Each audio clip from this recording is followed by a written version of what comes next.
Aklat ni Juan, chapter 15, Tagalog. Ako ang tunay na puno ng ubas, at ang aking ama ang tagapag-alaga. Inaalis niya ang bawat sangang hindi nagbubunga, at kanya namang pinuputulan at nililinis ang bawat sangang nagbubunga upang magbunga pa ng lalong sagana. Nalinis na kayo sa pamamagitan ng salitang sinabi ko sa inyo. Manatili kayo sa akin at mananatili din ako sa inyo. Hindi magbubunga ang sangang hindi nananatili sa puno. Gayon din naman, hindi kayo magbubunga kung hindi kayo mananatili sa akin. Ako ang puno ng ubas, at kayo ang mga sanga. Ang nananatili sa akin, at ako sa kanya, ang siyang nagbubunga ng sagana, sapagkat wala kayong magagawa kung kayo'y hiwalay sa akin.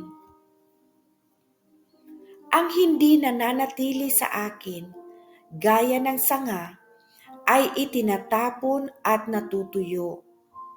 Ang ganoong mga sanga ay tinitipon, inihahagi sa apoy at nasusunog. Kung nananatili kayo sa akin at nananatili sa inyo ang aking mga salita, hingin ninyo ang anumang nais ninyo at matutupad iyon para sa inyo. Napaparangalan ang aking ama kung kayo'y masaganang nagbubunga at sa gayon kayo'y magiging mga alagad ko.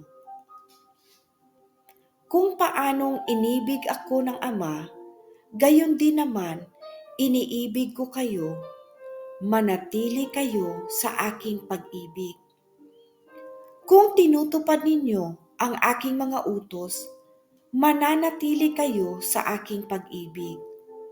Kung paanong tinupad ko ang mga utos ng aking Ama, at ako'y nananatili sa kanyang pag-ibig.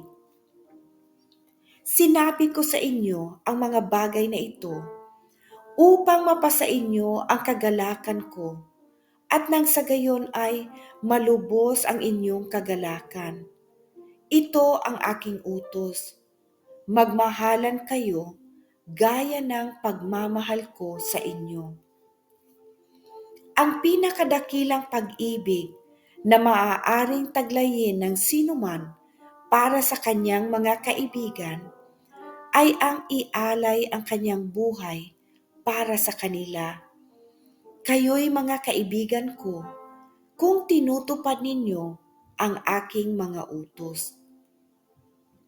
Hindi ko na kayo itinuturing na mga alipin, sapagkat hindi alam ng alipin ang ginagawa ng kanyang Panginoon.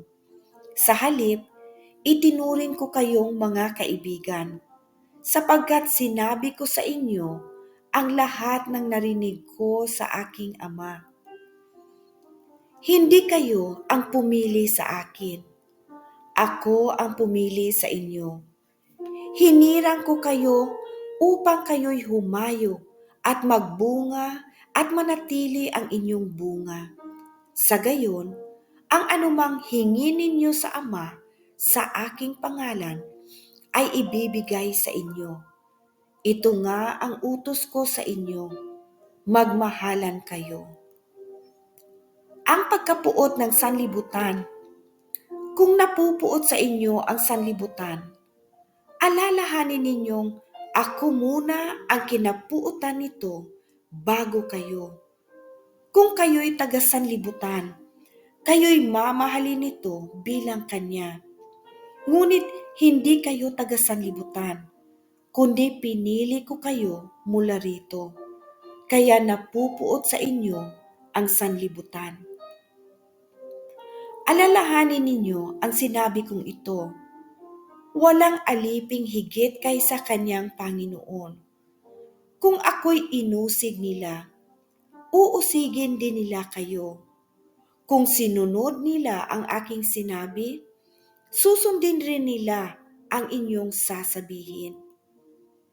Subalit, ang lahat ng ito'y gagawin nila sa inyo dahil sa akin, sapagkat hindi nila kilala ang nagsugo sa akin. Kung hindi ako naparito at nagsalita sa kanila, hindi sana mapapatunayang nagkasala sila. Ngunit ngayon wala na silang maidadahilan sa kanilang kasalanan. Ang napupuot sa akin ay napupuot din sa aking Ama. Kung hindi ko sana ginawa sa kanilang kalagitnaan ang mga gawaing hindi pa nagawa ni numan, wala sana silang kasalanan. Ngunit nakita na nila ang aking mga gawa. Subalit sa kabila nito'y kinapuutan pa rin nila ako at ang aking Ama. Subalit nangyari ito upang matupad ang sinasabi sa kanilang kautusan. Napuot sila sa akin nang walang dahilan. Ngunit pagdating ng patnubay, nasusuguin ko mula sa Ama ang Espiritu ng katotohanan na nagmumula sa Ama.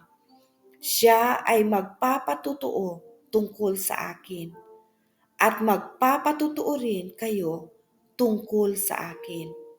Sapagkat kasama na ninyo ako buhat pa sa simula.